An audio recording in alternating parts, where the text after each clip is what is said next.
आदाब नाज़रीन, आप देख रहे हैं ग्रोइंग कश्मीर देखने वाले तमाम नाजरीन को आरिफ कसाना का सलाम पहुंचे।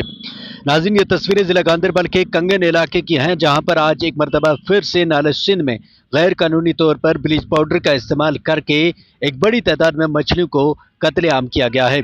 जी हाँ नाज़रीन, बिल्कुल आपको बता दें कि इससे पहले भी इस तरीके का मामला 1 अक्टूबर को पेश आया था। वहां पर भी नाले सिंध में ब्लीच पाउडर का इस्तेमाल करके मछलियों की एक बड़ी तादाद को नुकसान पहुंचाया था। और उसके बाद आज एक मरतबा फिर से हाइन पालपुरा इलाके की ये तस्वीरें हैं। नाज़रीन, आखिर सवाल तो ये है कि बताया जाता है कि ये ब्लीच पाउडर महकमा जल शक्ति के पास होता है, तो आखिर क्या वजह है कि ये ब्लीच पाउडर किस तरीके से उस शख्स के पास पहुंचा जिसने मछलियों का इस तरीके से कत्लेआम किया है। नाज़रीन, ये सब देखते हुए जब हमने महकमा फिशरीज डिपार्टमेंट के आला अफसरान से बात करने की कोशिश की, तो उन्होंने बताया कि हम एक पूरी अपनी टीम के साथ जाए मौके पर पहुंच चुके हैं। और क्या कुछ कहना है फिशरीज डिपार्टमेंट के आला अफसर का, आइए आपको सुनाते हैं। जी अस्सलाम वालेकुम सर। जी वालेकुम सलाम। जी जी सर, ये जो नाला सिंध में देखा जा रहा है, जो मछली हैं वो लगातार जो है मुर्दा पाई जा रही हैं, तो बताया जाता है कि लगातार 2 बार जो है ब्लीच पाउडर का इस्तेमाल किया गया है। तो आप पहुंचे हैं, क्या कुछ है तो सर तफसीलात। जी एक्चुअली पहला इंसिडेंट जो हुआ था 1 अक्टूबर को हुआ था। जी ये सुंबल हेड जहाँ पावर प्रोजेक्ट है उसके नीचे एक पुल है, पुल के पास एक इंसिडेंट हुआ था।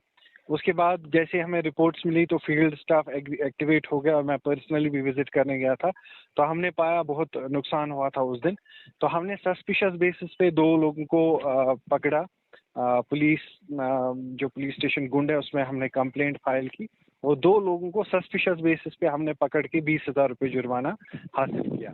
लेकिन एक्चुअली हमारा जो मकसद ये था कि हमें रूट कॉज पता करना था, ये ब्लीच आती कहाँ से। तो ये आपको पता ही होगा, ये पीएचई डिपार्टमेंट की प्रॉपर्टी होती है, प्राइवेट में ये अवेलेबल नहीं है।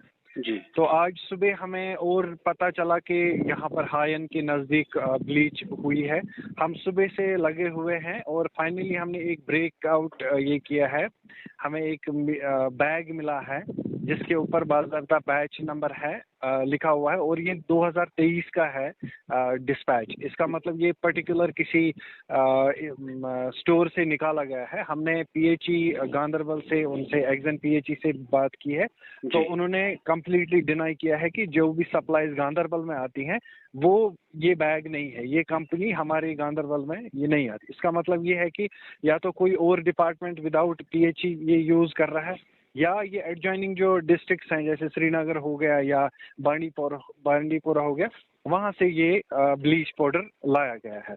तो इस ज़िम्मन में हमने जो यहाँ के एसएसपी साहब हैं उनसे हमने एक लेटर के थ्रू उनसे रिक्वेस्ट ये की है कि आप इस बैच के नाम का जो स्टोर कीपर है या कौन से डिस्ट्रिक्ट को ये पर्टेन करता है उसके बारे में एक इन्वेस्टिगेटिंग टीम कॉन्स्टिट्यूट करे और फाइनली ये पता लगाए कि ये ब्लीच आया तो आया कहाँ से। जब हमें ये पता चलेगा आएगा कहाँ से, तो हम कल्प्रिट्स को इजीली आइडेंटिफाई कर सकते हैं और उनके खिलाफ सख्त से सख्त कार्रवाई की जाएगी। जी सर, ये भी जानना चाहूँगा, जो जिन लोगों को आपने 20,000 रुपये का जुर्माना किया था, तो क्या उनसे पता चल पाया कि उनके पास कहाँ से आया था ब्लीच?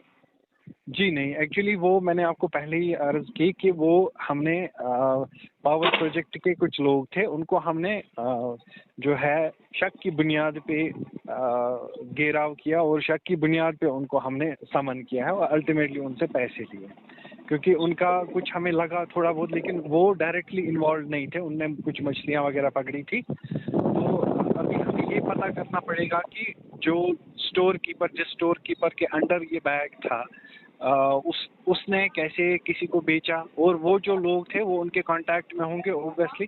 तो ये नेटवर्क का हम पर्दाफाश कर सकते हैं। सर, क्या लगता है आपको इसका पर्दाफाश जो है वो हो पाएगा? जी इंशाल्लाह, उम्मीद तो यही है। देखिए, कानून अक्सर ये बोला जाता है कि ऑफिसर साहिबान सोए हुए हैं जब ऐसी मॉर्टेलिटी ऐसा कुछ होता है, क्योंकि हाँ इस चीज़ से हमारा रिज्क जुड़ा हुआ है और रिज्क के बगैर भी एक चीज़ है, इंसान में इंसानियत है। हम जब ये कत्ल देखते हैं तो ये अच्छा नहीं लगता।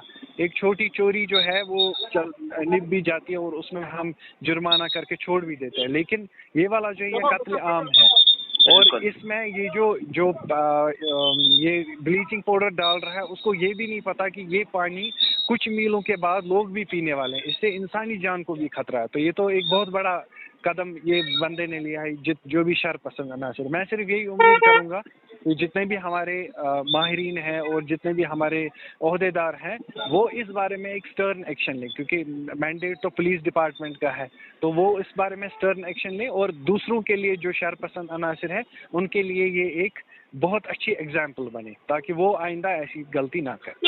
बहुत बहुत शुक्रिया सर अपना टाइम देने के लिए, बहुत शुक्रिया। शुक्रिया शुक्रिया शुक्रिया।